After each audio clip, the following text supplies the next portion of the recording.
Some life shifts come from a single moment, and others just build slowly until you really can't ignore them anymore. In this episode, I talk with former race car driver Miron Pingasov about walking away from the only life he had ever known and choosing something different. Not because he had to, but because he wanted to build a life with purpose. It's a story about growing up, letting go, and learning to trust your own instincts.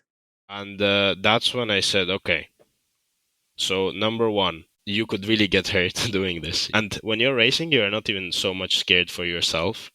You're just scared for like the people that love you, what will happen to them. And then, of course, I just kept seeing that the governing body didn't really care because, as you know, today they're still having races at the same track.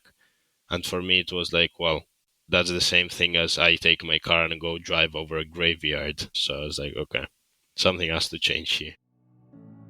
I'm Matt Gilhooly, and this is The Life Shift, candid conversations about the pivotal moments that have changed lives forever.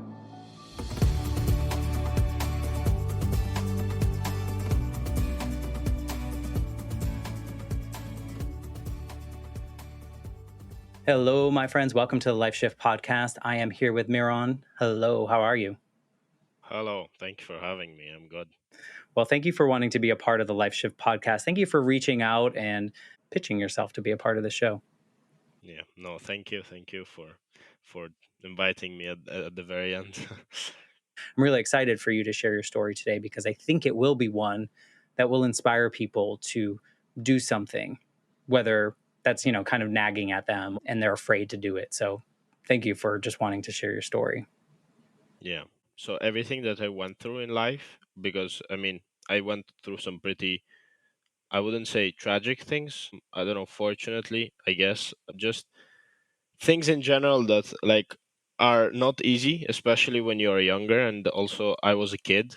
For example, from my racing career, like crashes where I would arrive home with a broken collarbone, or just other people crashing, people that you know, and they are like in pain, they're injured, severely injured. So just like seeing that, I think I also always thought that I am the only one going through this stuff. But recently, I also realized like everyone is going through something. And I mean, you will never understand it unless, of course, you befriend them or you become good friends. Because at the end of the day, like nobody opens up from the very first moment you meet them. It's like it's also a some time that has to pass before he can trust you, and so you never know what other people are going through. And I think it's very important, as you said, because some people don't know if they should do it. They think, oh, I am the only one thinking this, there's something wrong then. As it turns out to be, well, they're not the only ones. They might be, I don't know, the 10th, the 100th, 1000th person. We never know. Yeah, lots of people have had very similar stories. And I think you're right, though. I think sometimes when we're in those moments, though, you just feel so alone. Like no one else could possibly understand what I'm feeling, even though logically we probably know, like we probably realize we're not the only person that's ever experienced whatever. One thing that I found really interesting, and kind of what you were saying kind of made me think of this, is throughout this journey of talking to other people, and I don't know if you do this, but sometimes I would be conditioned of thinking, oh, that person's story is so much worse than mine. Like mine is nothing compared to so and so's story because they went through such trauma or whatever it may be. And I talked to someone and they were like, you realize that your worst moment is equal to my worst moment because for both of us, it was the worst thing we've ever experienced. And it really level set things for me. It made me think, oh, you're right. We've both experienced the worst thing we've ever experienced. And so, therefore, we can relate to each other, even if our stories are totally different. I don't know if that resonates at all with you. No, I mean, I think it makes perfect sense. Of course, I mean, different people have different depths of this, like, worst moment. But of course, like, my depth cannot be, more than your depth because I haven't felt anything worse. So I guess it makes sense, but I guess, like, still, things that are, I don't know, maybe my worst moment in if we open it up to the public, is not maybe as bad as your worst moment. But at the end of the day, it's, yeah, of course, it's the worst moment for both of us.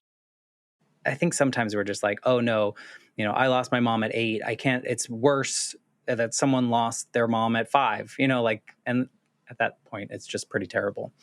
So maybe you can start this conversation by telling us in 2025, who are you in this world? Like, how do you identify?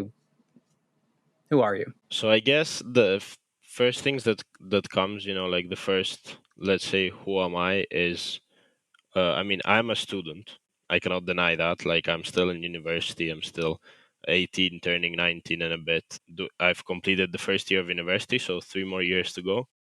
But on the other hand, which I resonate more with is, like, I'm not a multi businessman. Like, I don't own multiple companies, but I'm trying to build a business here with my family. Of course, my father, my uncle, and the others that are in this company have already had their businesses, but they're also, like, they're much older than me. So I guess, I don't know, a shareholder in our family business. I'm also, I don't know. I'm not a, like, I'm not professional pilot, but I'm a private pilot. I just got a license last year. So I don't know. It's multiple things that I am in 2025, but the most I resonate with are the student section and the business section. So yeah, Would you say you're an entrepreneur? I feel like you have that spirit in you. that's a good question, because I always think that entrepreneur and businessman, even though people use them, like at the same level, are a bit different. I don't know. I would say just like I'm a co-founder of our family's company. I wouldn't say I'm an entrepreneur. I think it's just entrepreneur is someone who opens some new technology. That's how at least I understand it. Whereas a businessman, it can be something to do with something that has already been invented, but he just owns that business and runs it in the industry. I don't know. That's something I have always differentiated. I do like to change courses and try something new, especially, recently I realized that there's nothing wrong with trying something new. Like, the worst that can happen, okay, your idea doesn't work. Okay, you move on to the next one, which most people are afraid of.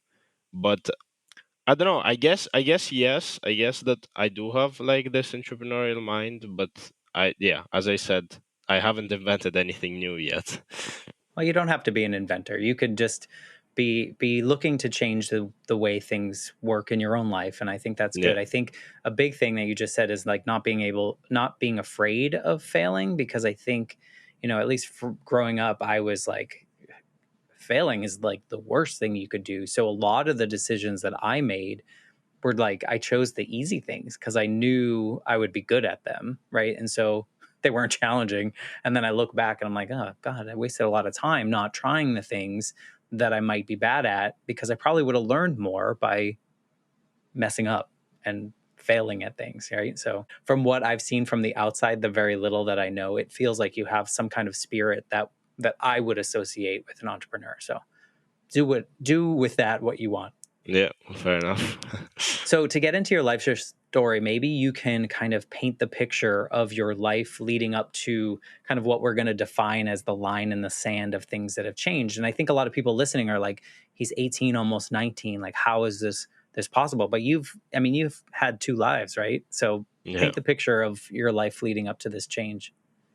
So yeah, I guess the first part of my life was racing. I was racing professionally until 2023, so until I turned 17. I started at 5, but like not professionally. At 5 I started with what kids start, like the go-karts. My father always liked racing. I think deep down he wanted to become a racing driver, but it's just when I was born he was a bit too old to start. Like, he wasn't old in terms of, like the age. He wasn't physically ready to start a professional sport.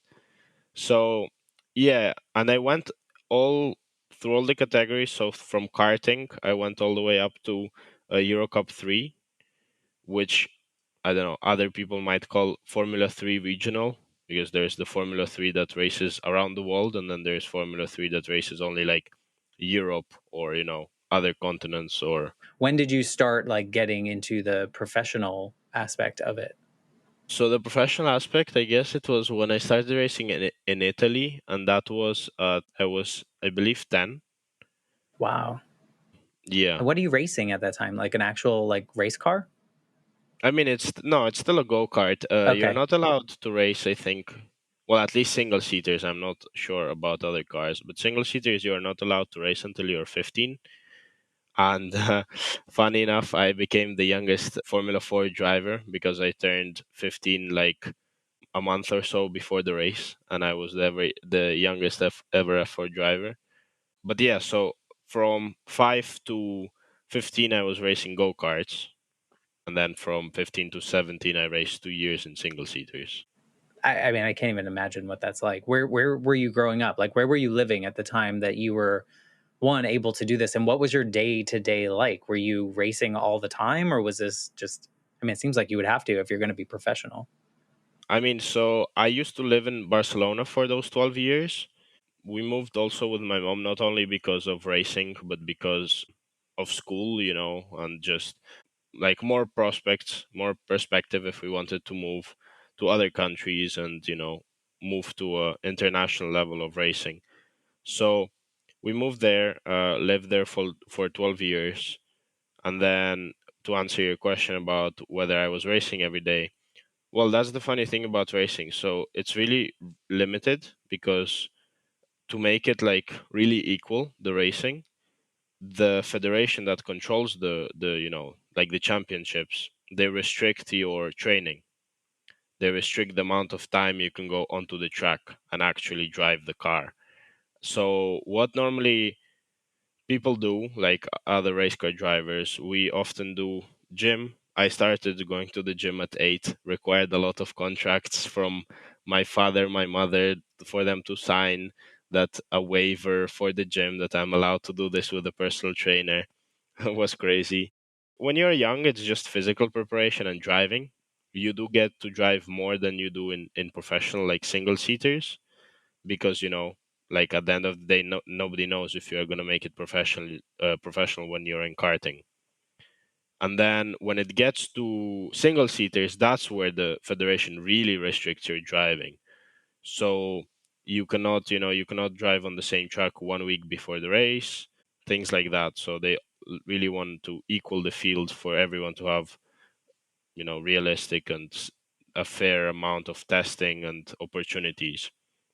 And there's where you really change your like perspective, because that's where you need to work a lot of like off track. That's where the your simulator comes in play. So you have literally a simulated car in your bedroom. That's what like me and a lot of other race car drivers have. And usually you spend, I don't know, you spend every hour you have on it. So if you're not going to school, you do a whole day of simulator and you just race, race, race, race, because it also helps mentally. Because when you're racing, what's you need to judge very well, like what's the other guy gonna do in front of you. How about the guy behind you? Is he gonna attack you now, or do you need to defend? So it's just like really, really complicated. So it's just training, training, training, training. So that's why you need to decide early whether you want to say, okay, that's it, I'm going professional and I'm dedicating my whole life to this, or it's just not going to work, because the amount of work people do just keeps compounding, and you just you cannot keep up if you're not fully dedicated to it. Yeah. Were you enjoying it? Was it something that you liked to do, like from 5 to a certain age, or did you feel like you had to because your parents were putting so much into it, or like what was your feeling towards it during that period? I really loved it. I don't particularly like it now when I look back at it, but like, I mean, the time I went out, so I like retired. I mean, not really retired. I could keep on going. It's just like I stopped. And the reason I don't really like it how it's done now, so like this particular moment, it just like the sport, the essence of the sport just disappeared. It went all into marketing, selling, fans. It just became Sponsorship like, kind of stuff? yeah, it just became like really dirty. Also, with social media now, with a key role in social media, people that were having 200,000 followers and never raced in their life, suddenly they get the chance to race Formula 4, and it's like, what are you doing? Why are you putting this kid? He never, drove. And people on that only spend their life in simulators. A lot of teams wanted to try them out, but even though they spend their whole life on simulators, they've never, invested into a career. Let's say, a simulator. Okay, it can set you back if you do it professionally and you buy a really, really good sim. It can set you back, I don't know, $10,000, but not much more than that. Whereas, when you're doing it professionally, especially car racing, it can set you millions of millions of dollars, especially, at those starter levels where sponsors are not really keen on sponsoring because they don't get any value of it. Of course, it's kids racing karting, and okay, karting is not that expensive, but I mean, sponsorship comes into play as soon as you get into single seaters. So when you were doing that and did you start to notice that it was feeling a little like dirty or it wasn't fair in the competitive nature, or is that looking back now at it that you kind of notice those things? Yeah, I guess I started feeling it the last year. I don't know why, but like when you're racing, also there is a point where you just start to think differently. Like you mature, and everybody matures at different points, and it's so obvious because when you're racing as kids, and then there's someone that something clicks in your head, and there's someone suddenly like doing better than you like immediately see it that the way they think has become different. They matured. And I don't know, I think for me it came late, but not in the sense that it came late because, I was the oldest one and suddenly something clicked. I think it came late because I was always the youngest one, and it was always so hard to compete with other people that are, like 6, 7, 10 years that are older than me. And I don't know, I think that set me down a bit. Like that's why it took quite a long time to understand how others think. Yeah, I mean, that's why I started, I guess, seeing it more on my very last year of racing that, something is going on here. It's not the sport I guess I fell in love with. It's just like starting to, seem off. And so you kept going though. I mean, I guess in that last year, like what made you want to, I'm not going to say quit, but what made you want to retire from it and not do it any longer? Cuz I mean, it was your life for 15 I mean, years. a couple of things. So, like a bit, I guess, in racing also, it's a lot of factors combined. No matter like what aspect you look at, winning, sponsorship, it's a lot of factors combined. For me, why I stopped, so there were a couple of things. One of them was that we were moving with my family to US, and of course I could have went into IndyCar and Indy Pro and all of those American series, which I started doing, but then after that year I was like, yeah, well, something doesn't work out. And also, our visas got delayed, so in Europe the team didn't want to sign me for half a year because they knew that in the middle of the year I would be moving. That's when my visa would get back to me. And whereas American teams of course also said, well, how can we sign you for the like last part? So I guess one of the reasons was because I took too long of a break because of this move, because we were uncertain where we were going. Teams were like, yeah, but look, we want to win a championship with you. If you're racing for half a year, how can we do that? So they didn't see the point. The other factor was that I started to like say, well, something is wrong here because like first of all, it's becoming dirty. It's becoming way too political. Everything is way too decided. You have no power into actually saying or making it professionally if others don't want you to. Like it's already decided for you. So I'm like, okay, so here's the other thing. So people are investing money in me, sponsors, my parents invested a huge amount of time just to, drive me when I was younger and fly with me to the races and spend the time encouraging me and so on. I was like, okay, so if I cannot make it professionally because of when I say professionally, of course, I was doing it professionally because I was getting something paid by sponsors and etc. I was working with, but when like race car driver says professionally, it's either like Formula One or those IndyCar 24 hour of Le Mans, something like this. So if I cannot make it to those levels, basically, it's like all the time that has been invested and all the money, I don't even have the power to return it to the people who invested in me. So that was another thing. And then on the very last year, what I saw was the most like disgraceful thing I've ever seen was that so my close friend and teammate, Dilano Van Hoff, died on a race.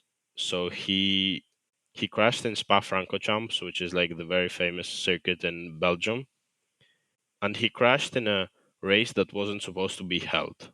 So essentially, the governing body of the race just did a mistake, and he died for that reason because it was first of all like way too foggy.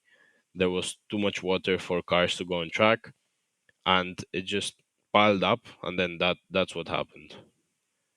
And that's when I said, okay, so number one, you could really get hurt doing this. You could really like that's number one. And when you're racing, you're not even so much scared for yourself. You're just scared for like the people that love you. What will happen to them? Like if something happens, how will my mother and my father and my sister live with it, knowing that they essentially put me into this when I was younger? So that's one thing. And then of course I just kept seeing that the governing body didn't really care because, as you know, today they're still having races at the same track.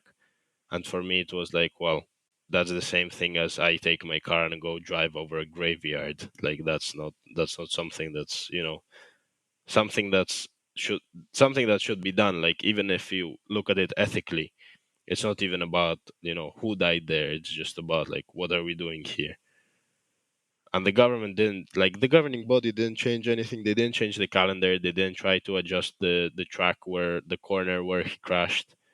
They just continued on racing, and that's when it was like, okay, guys, but you know, two people have died there in the last 5 years, and you are just keep investing money and keep making money from dead bodies. So I was like, okay, something has to change here.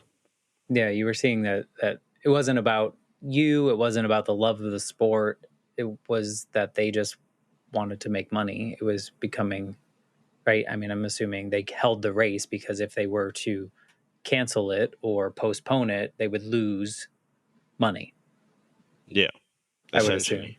Right. And Yeah. so, therefore, I'm sorry. I mean, you lost your best friend. That's tragic in any case, whether that is the career essentially that you were in. And so I can imagine that's extra hard because you're in that. But I mean, just losing a best friend in general in any way is really traumatizing. So, do you think that him dying in the sport that you were loving for a while and then maybe not loving as much, do you think that was really the impetus, the thing that kind of pushed you to be like, I don't know if this is worth it? I guess part of the reason, but as I said, it's not for me, it's just for the people that surround me. Like I have no idea. I just cannot imagine what You what weren't would worried have. about dying or anything like that and going top speeds, and I mean, it it was just like I crashed. Like I had three really really bad crashes in my life when I was even younger.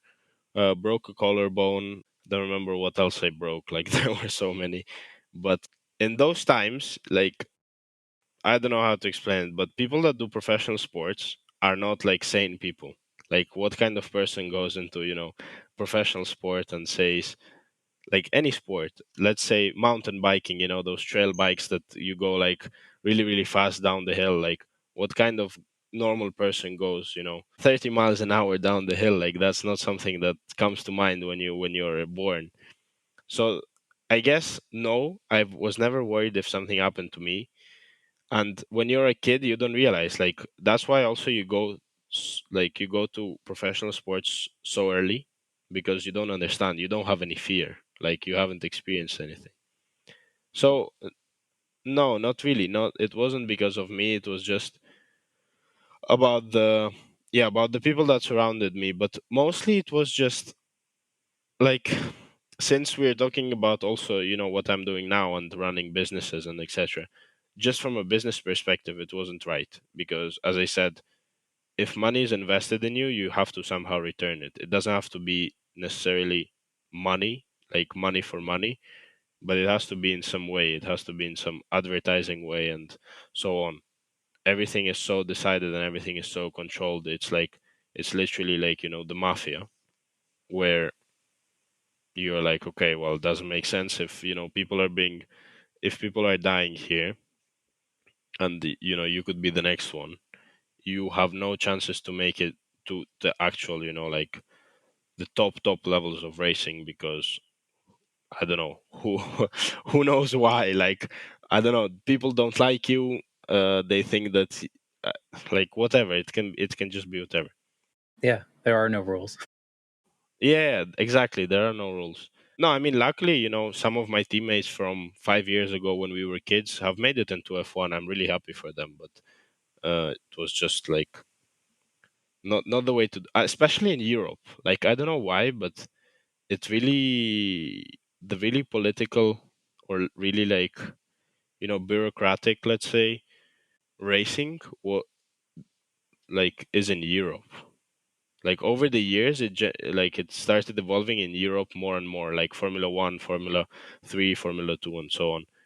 In America, when I see IndyCar, it's not so much like it's racing for racing. It's just pure sport. When you're in karting, one of the things you miss when you're in cars racing professionally is karting, because there was no pressure. You didn't know what you were doing. You were just doing it, because you loved it. So I don't know. I think IndyCar is doing a very good job. They created a nice championship where everybody has equal terms. It's just sport. Nobody's controlled. People from all over the world. Doesn't matter where you were born, what you have done in your life. You can still make it into IndyCar if you have, enough backup from sponsors and you have enough, I guess, yeah, enough skill to make it. So I don't know. It's something like a bit weird for me, but I guess that's the two main reasons. Do you look back on the time when you retired from this? Do you see a spot or like a particular line where you're like you knew that was the right decision? Like you got an email or something with your visa, or you got a new opportunity. Was there like a very specific moment that you were like, done? This is a definite moving in a new direction. I think it was in early 2024, like February, March. One of the things that helped me realize that it was the right thing to do were, of course, my parents. They have, accompanied me from five since I started racing. And my mother was always supporting me, like mentally. She was always encouraging me, motivating me, keeping me stay cool, like calm before the race and so on. My father was more on like the managerial side, so he managed my career more. And that's when we like sat down with them. I was already 18. I was not, I'm not a kid. I can understand what they're saying. And we said like, okay, so if I continue doing this, there is no guarantee that I'll make any money out of it, because if I do have to return some money to sponsors that backed me up some like years ago, then I'm essentially left with nothing.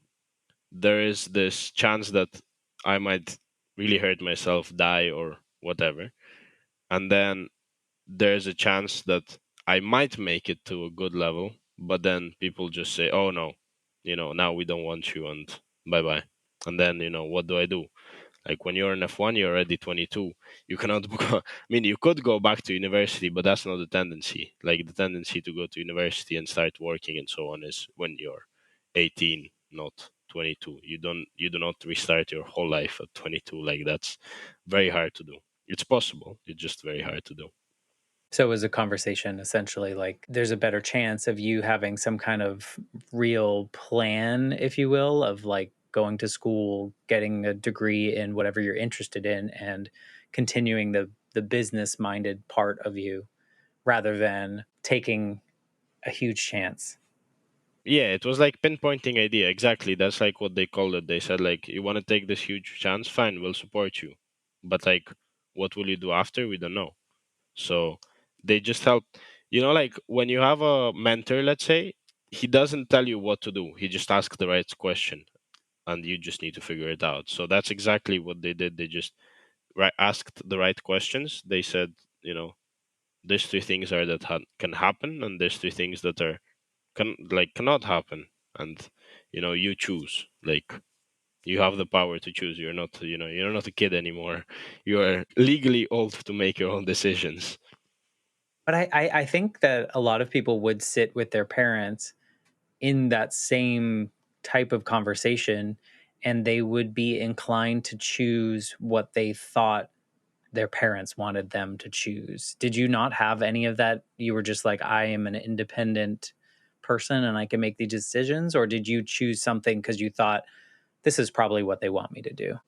I don't know. I never had this in life that I was actually doing something because I thought that my parents would be happy. Of course, it was always in the back of my head that if I do this, my parents would be happier. But it doesn't mean that I cannot do it.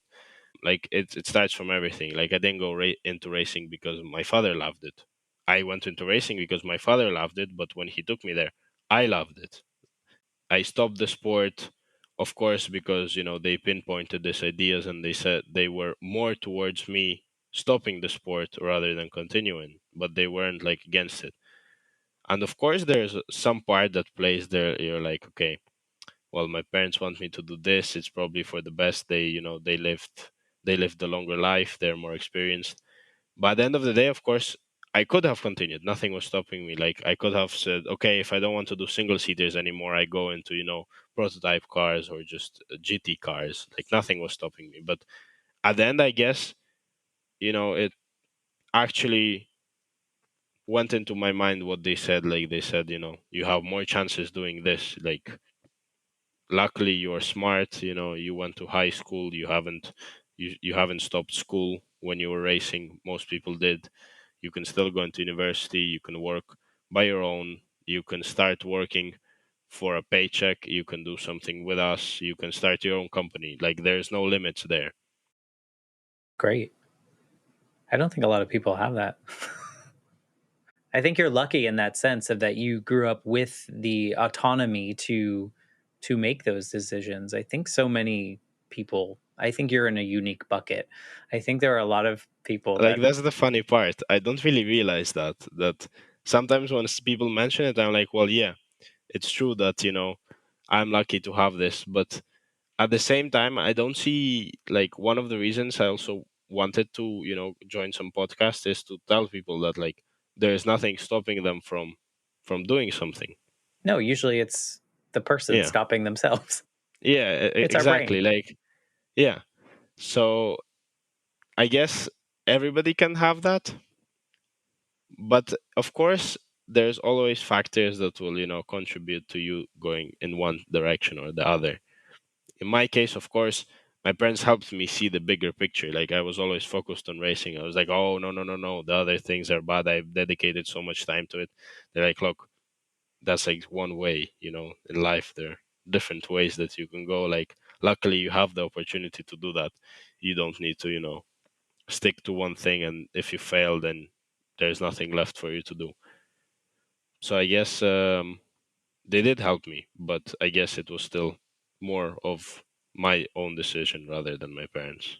Yeah, and it also kind of makes sense to me because you were in a sport that is inherently dangerous, right? Like, and you have to take a lot of risks, and you have to trust yourself on the decisions you make in real time, right? I would imagine when you, the way you take a turn or whatever, whatever it may be, you have to trust yourself and your decision making power in that moment. No one else is around you telling you necessarily what to do.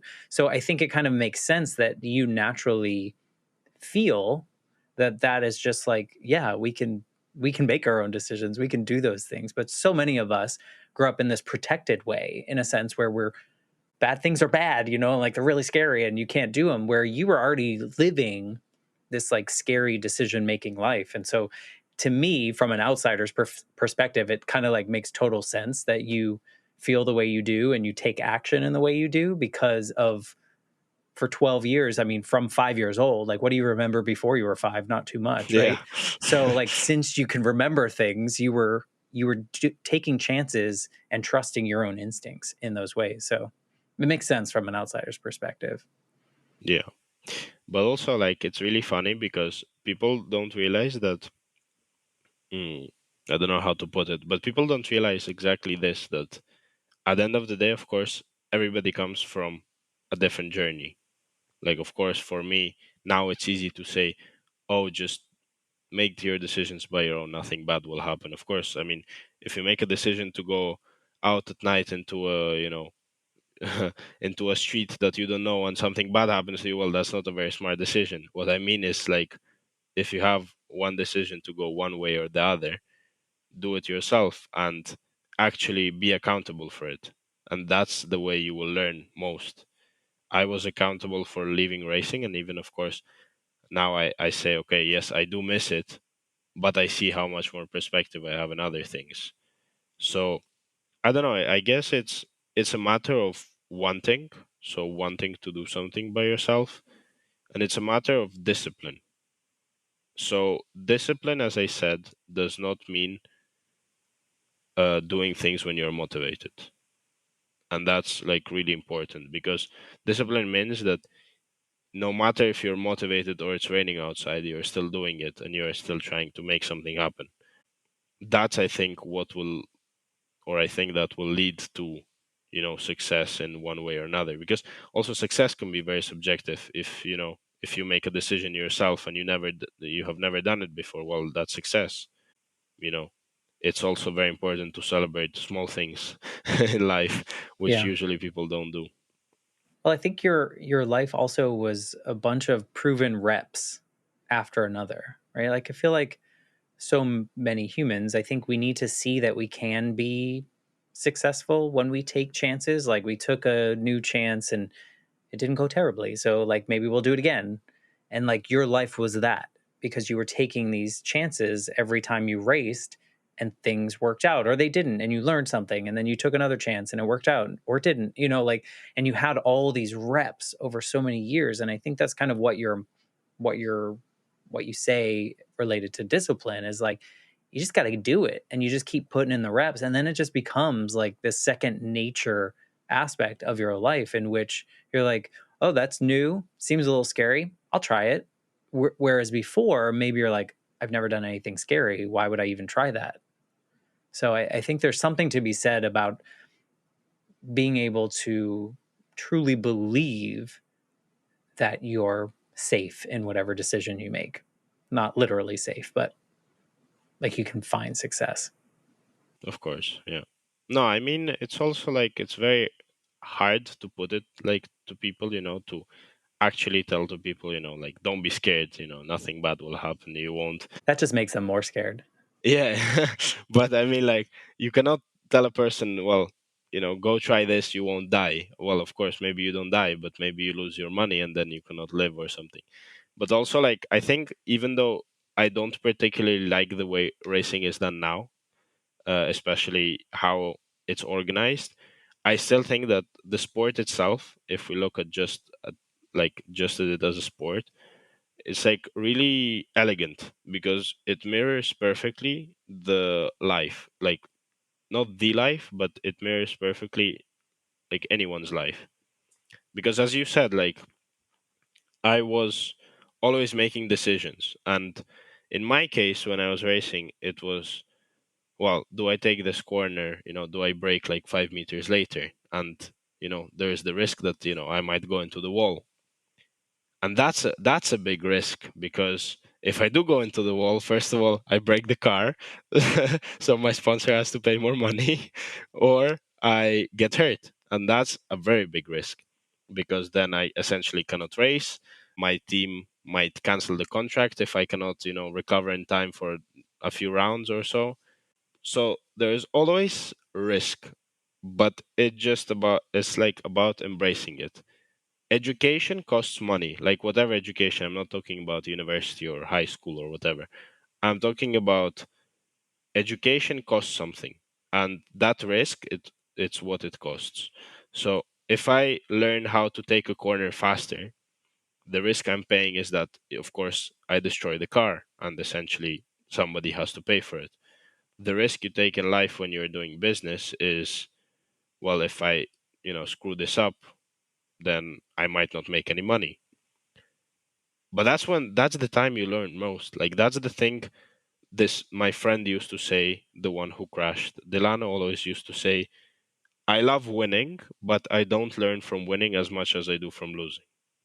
And it's true. Everybody is scared of failure, also because I guess from a very young age we are told in school, oh, if if you fail your exam, it's very bad. You won't make it in life, and it's not true. Like if you fail and you keep failing, that's where the trouble starts. If you just fail once and you say, okay, let me do something different, like let me try to practice this way or let me try to do this, that's where the growth comes. And that's where the beautiful part, let's say, comes, because that's where you actually enhance your capabilities.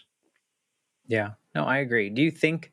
I mean, I know it's only been like a year or so removed, right? About a year or so. Do you feel different, or do you feel like the same person but you're on a different path? Do you approach life differently now that you're not in that sport day in day out? To be honest, I feel differently every 3 months. Like every quarter of the year, I learn as if like so much that I think, wow, 3 months ago I didn't know this. How stupid was I? And it's not stupid. It's just like it's just steps that I make. But to answer your question, like a year ago, I have a very funny, let's say, anecdote when I was driving to Syracuse with my father. So we made it a road trip, and we took my car and we drove up to Syracuse, 22-hour road trip. But when we were talking about starting some business, I was the person that was scared of failure. I was like, Dad, if I cannot do this now, then that's a problem because I don't know how to do anything else. And he was like, how can you say that? You're very young. You can learn really quick. Just if you want it and you just sit down and do it, well, then. And I mean, he was right, of course, because I was really scared into getting into real estate, and all it took was like half a year for me to speak to people from the industry, interact with people, read articles. I don't know, just do the usual like field work. Go out to speak to people, go out to visit properties, start speaking to contractors, and after 6 months, I can talk to people that are 30, 40, 50 years older than me. It's just about like wanting it. So I feel totally different from a year ago. Now I don't really care what you put on my table. If it's a project about creating a new chat GPT, I would say let's do it. It'll take time, I know that, but I'm not scared to start something new and I'm not scared to start the whole learning process again. So yeah, I don't know. A lot has changed over a year.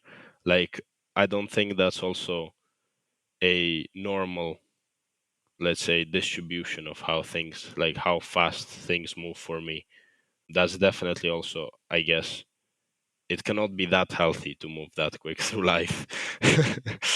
It just seems like maybe, and this is again assuming you have more time now that you're not racing all the time. You have more time to pour into yourself and your interests and those kind of things. So I think if we compare those, it makes sense while you're absorbing so much and so much quicker. I'm sure it'll slow down at some point. That might be a little overwhelming 3 years from now when you're a totally different person, but I think it makes sense to me when you're shifting gears and now you're able to absorb even more because you just have naturally more time to do it. Yeah. No, I guess you're right. But it just also like change in perspective. This podcast is called the life shift. It's like really really interesting to see where that life shift is, because for me, of course, it was stopping racing after tragic events happened, and a lot was related with political reasons, and just it was a hard time to be, like, don't get me wrong. It wasn't, after you spend 12 years in something, a sport you used to love, to just stop one day, it's really hard, it's depressing, it's sometimes it will take some time of grieving, let's say. But of course, as you said, like, what's very important is to be open to new experiences, and when they come, to be that sponge. Like, I cannot emphasize it enough. When you are that sponge, It's crazy how much our brain, the human brain, can absorb. And I'm not just talking about, absorb that it goes through one ear and then goes out through the other and you don't remember it the next day. It's crazy how much knowledge you can get into here in a such short period of time. Like you think about it, there's no other animal on the planet that can do that. We're the only ones that can do it. And it's all about wanting to do it. It's all about going out there, speaking to older people. I have a friend of mine who always says I love older people because I can learn so much from them that the conversation is just so interesting. Like I don't even need to say anything. They will just tell me their whole story and I will, have 10 IQ more than before I went into dinner. I think there's also something to be said of like finding the things that interest you, because I think it's a lot easier to absorb a lot of information if that is of interest of your, like if that's an interest of yours or something you want to move in. Like I'm not going to be a sponge if someone's talking to me about chemistry, because I don't care. Like it's not going to fall in my head. But if I found something that I'm super passionate about, it's a lot easier to retain that information in a much shorter amount of time. Like, sure, could I learn about chemistry? Yes. Do I want to? No. So it's going to be a lot harder for that to stick around, right?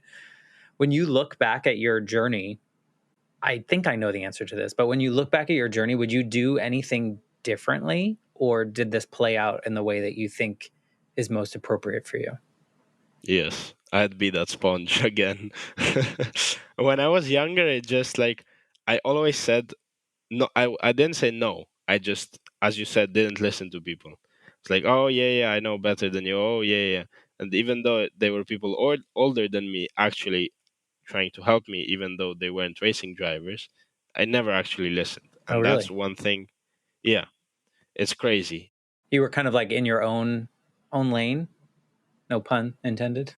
That's that's the thing I regret most, I guess. Even though I could have still made it But to you a were professional 5. level.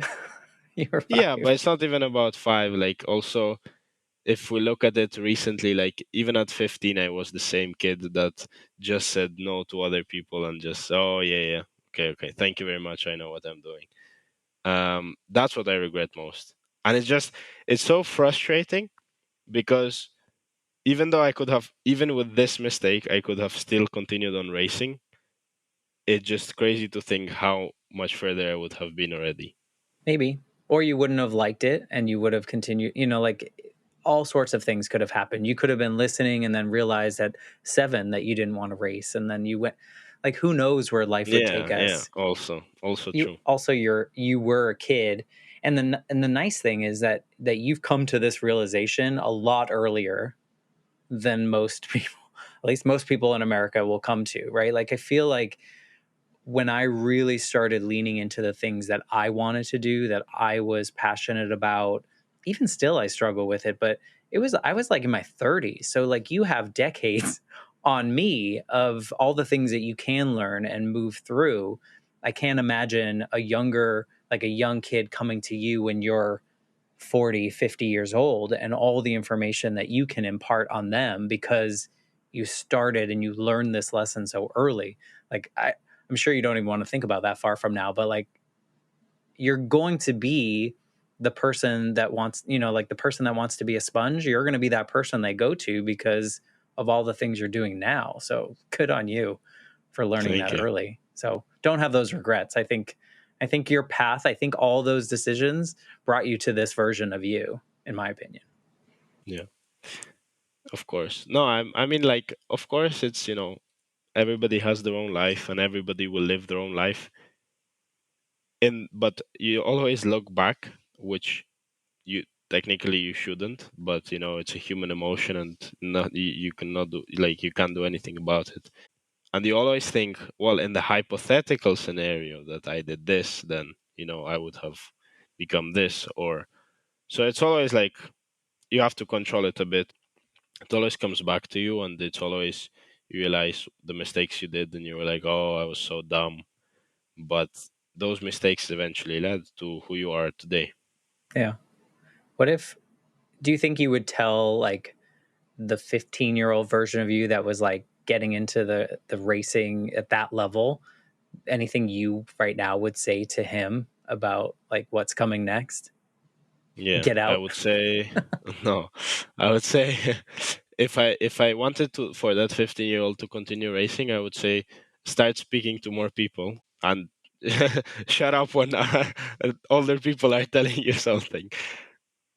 Yeah, I mean maybe had you done that, maybe you'd be one of the ones that didn't feel like everything could go away in the next minute. I don't know, who knows? But then you can't play Yeah. this game because every decision we make would bring us down a different path, Yeah. right? Yeah, no, I'm just saying it's like that, those kids books where they tell you if you choose this decision, then go to that page. So yeah, no, you can never Choose your know own what's. adventure. Yep, yep. No, I mean, I think it's a great story of kind of all along building that faith in yourself and your decision making skills, and knowing that even if you made the wrong decision, you probably could learn from it. And luckily, you didn't have any major things in which that kind of stunted you in that way. But I think it's something that all of us can listen to your story and go, yeah, we can make these decisions for ourselves and just like go for it. We just have to put in the reps. We have to be disciplined about it and like show up. If it's something we really want to do or it's like nagging at us, show up and do it and just keep doing it until, it feels right or you're in the right space. Would you agree? Yeah, definitely. But also, one of the things I would say is if people are scared to start making the reps, the best thing you can do is start as early as possible. The earlier you start, It's going to be hard no matter when you start, right? So you may as well yeah, start now. it's gonna be hard, like whenever you start. But if you are 18, 15, 17, 20, the earlier you start, the less reason you have to worry. Essentially, you're still living with your parents. Like the worst that can happen, okay, you lose the money, and but you learn so much from it. Like I cannot explain how much you will learn. That mistake won't happen like twice. It's impossible. It's the small mistakes that keep happening twice because you're like, oh yeah, it's small mistake. I don't know. I smashed when I was cooking the eggs, I smashed them wrong, and one of them went onto the floor. Like that's okay. You won't learn anything from that. The bigger the mistake, the more it will just play like it will play with your mind and just say, oh, what did I do wrong? And it will just keep your brain analyzing and so on. It's like compound interest. It's essentially like when you put money in the bank and it gets bigger and it grows on itself. It's the same thing kind of with our minds. No, I think it's definitely food for thought. I think people listening to this episode, I hope you're out there and being like, okay, that was on my list. I'm just going to start it because it's never too early and there's always a too late. Like just get going and start on it. If people want to like connect with you or learn about what you're doing or your business or just tell you their story, like what's the best way to find you? Where are you hanging out these days? Not literally, not like.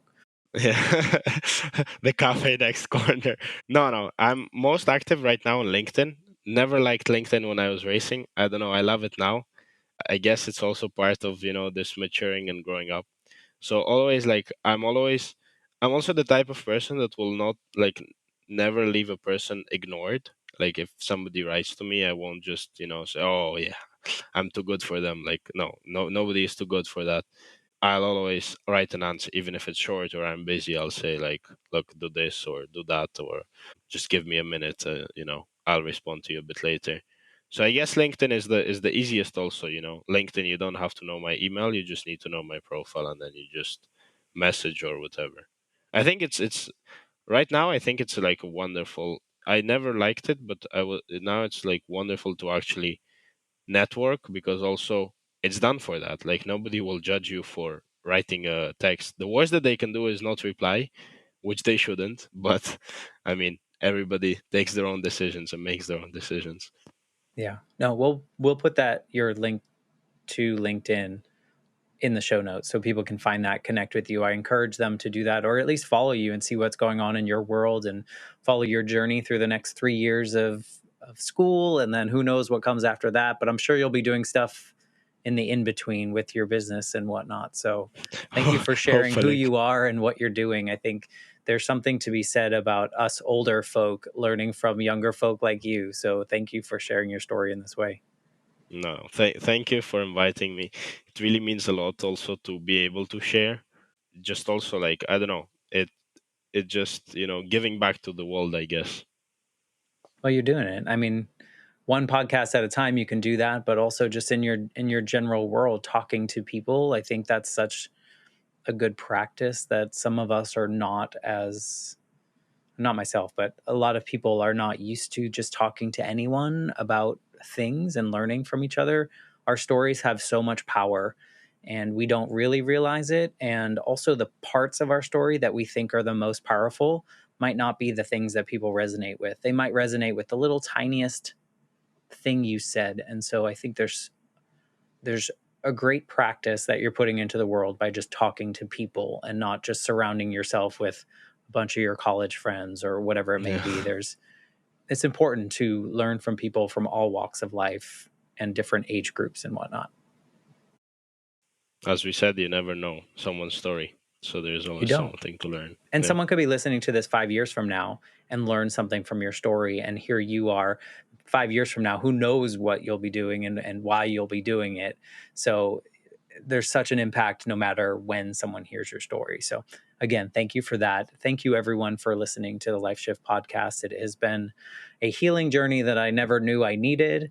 And so with that, I'm going to say goodbye and I'll be back next week with a brand new episode. Thanks again.